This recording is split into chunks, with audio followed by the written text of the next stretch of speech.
Hello everyone, welcome back to Lucky Crit. This week, the brand new 4th wave of DLC will launch for Fire Emblem Three Houses, including the Cindered Shadows side story that we spoke about in the last video that I put out. Since that last video, we've received confirmation of a bunch of things, and there's a lot more to talk about leading up to the release of this expansion, so if you've yet to take a look at that video, please do so as we'll continue our discussion from that video with today's episode. So first off, we finally have English confirmation that the save data for the Cindered Shadows side story will in fact be separate from the main game saves. However, progress in the Cindered Shadows side story will influence what you can do in the main game, including exploring the Abyss. Once you've beaten at least the first chapter of the Abyss side story in its own separate save file, you'll then be able to interact with the Ashen Wolf students in your normal save files during part 1 of the main story while you explore. And depending upon your progress in Cindered Shadows, it will also be possible to recruit these students to your house, regardless of which story path you've chosen. You might have also noticed a new NPC with recent game updates. Just outside of Byleth's room in an alley to the north, there is a new shifty merchant NPC who mentions the Abyss. I think it's very likely that this NPC will lead Byleth into the Abyss and allow you to explore the area from within your main save, of course once you've beaten that chapter 1 of the side story. This will allow you the opportunity to interact with these new students throughout your main story path, and it's most likely that this is where these students will always be during monastery exploration.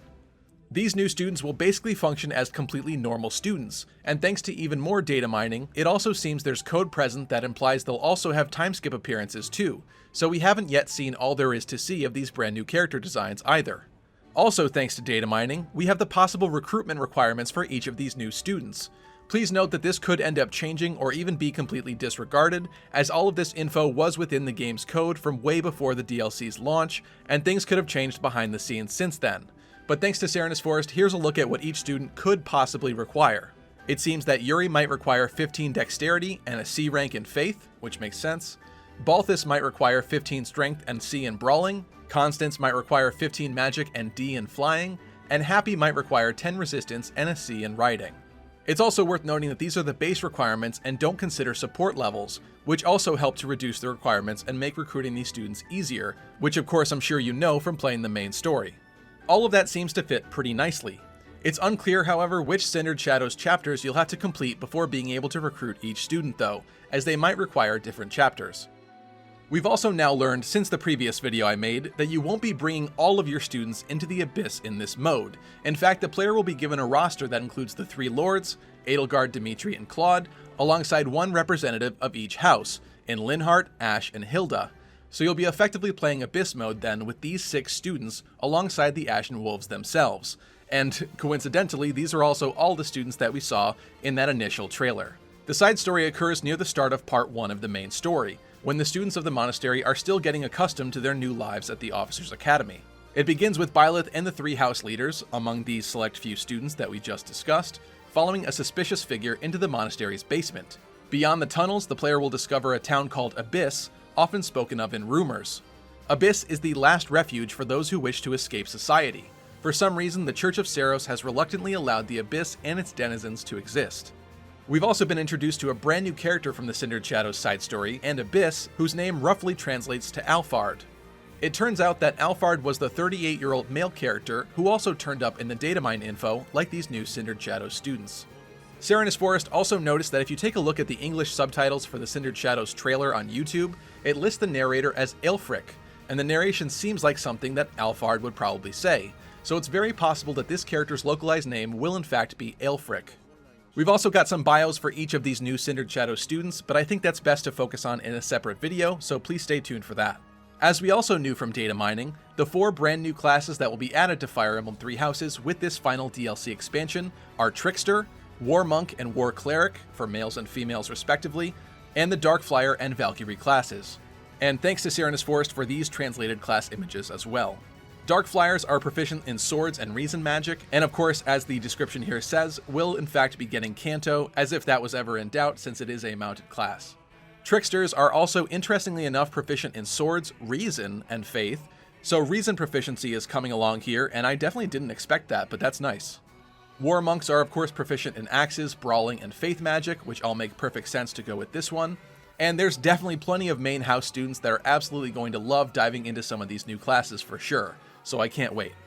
And also thanks to Serenus Forest, if we take a close look at these screenshots class lists on the left, it does in fact look like Darkflyer and Valkyrie have been confirmed to be female-only classes. This leaves Trickster and of course Warmonk and War Cleric being both male and female classes. This shouldn't come as much of a surprise though, as these classes originated as such in their debut games. Like we discussed last time with the initial trailer analysis, we have further confirmation that the Trickster class will have access to a brand new combat art called Trick, that will allow the user to swap places with any ally within 5 spaces. So we were pretty dead on with our speculation last time, and that's this footage that we saw in that trailer. All of these brand new classes won't just be exclusive to the Ashen Wolves characters either though, as it has been revealed that you'll be able to unlock them for any of your students in your main story save files after you've cleared Chapter 1 of the Cindered Shadows side story. They'll be listed under a brand new category called Special Classes, and characters will have to be level 20 plus and use a new item called an Underground Seal to be able to change into them.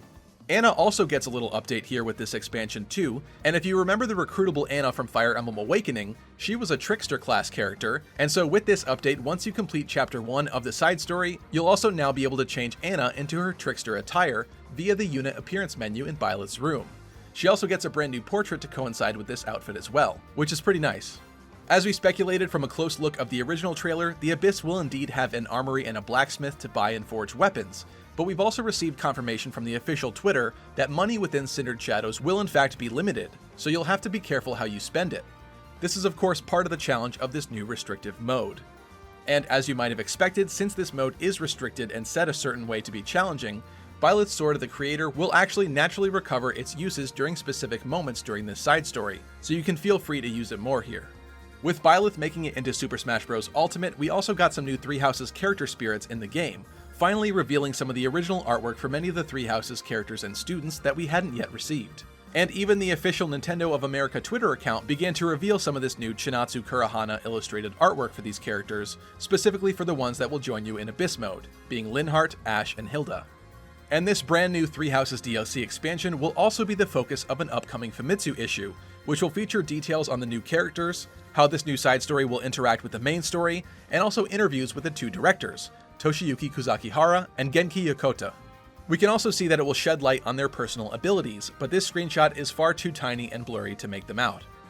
Alongside each of their distinct new classes, it's also revealed that Yuri and Happy will have access to Commoner, meaning that they are not of noble birth, and Constance and Balthus will have access to Noble. This actually makes perfect sense, especially with Balthus's relic gauntlets. And Yuri will also get access to the Thief class, but there's no surprise there. As a bonus, there's also a new screenshot that we got that wasn't present in the original Cindered Shadows trailer, but it shows Yuri here triggering a brand new crest in battle, which turns out to be the Crest of Aubin. This crest matches the datamine info about Yuri. The Crest of Aubin is a crest long lost to history, and occasionally prevents enemy counterattacks when using a weapon. I find it very interesting that Yuri is a commoner but also has a crest, and this is also the case for Happy too. The datamine info also revealed that Balthus looks to have the Crest of Chevalier, another long-lost crest that sometimes restores HP equal to 30% of damage dealt when using combat arts. Constance also seems to have the long-lost crest Noah, which occasionally does not consume a use during magic attacks, and Happy seems to have the crest of Timotheos, which occasionally does not consume a use for recovery magic. So all of that is pretty exciting. Character classes will also be restricted in this Cindered Shadows side story, where you will be able to upgrade and change classes, but among a smaller selection of pre-selected options. New classes will also occasionally appear, so be sure to check often. Also, skill levels are fixed, so each character will have preset skills and combat arts. This also makes a lot of sense and should be expected, as each map will be set up as a specific challenge. Maps in Cindered Shadows also have more gimmicks, and the difficulty is a bit higher than the main story, so you'll need to plan around each character's role, as well as the situation in front of you. And with that, that's going to do it for this one, guys. As always, you know the drill. If you enjoyed this compilation of all the recent news, you can do me a solid and slash the thumbs up down below, or share this video with others. Be sure to follow us on Twitter for Fire Emblem news and updates, as well as channel stuff. Join our Discord for further discussion beyond this video, and as always, a huge thank you to all of our amazing patrons for their support. And I'll be sure to see you all next time. I hope you have a great time with this brand new 4th wave of DLC.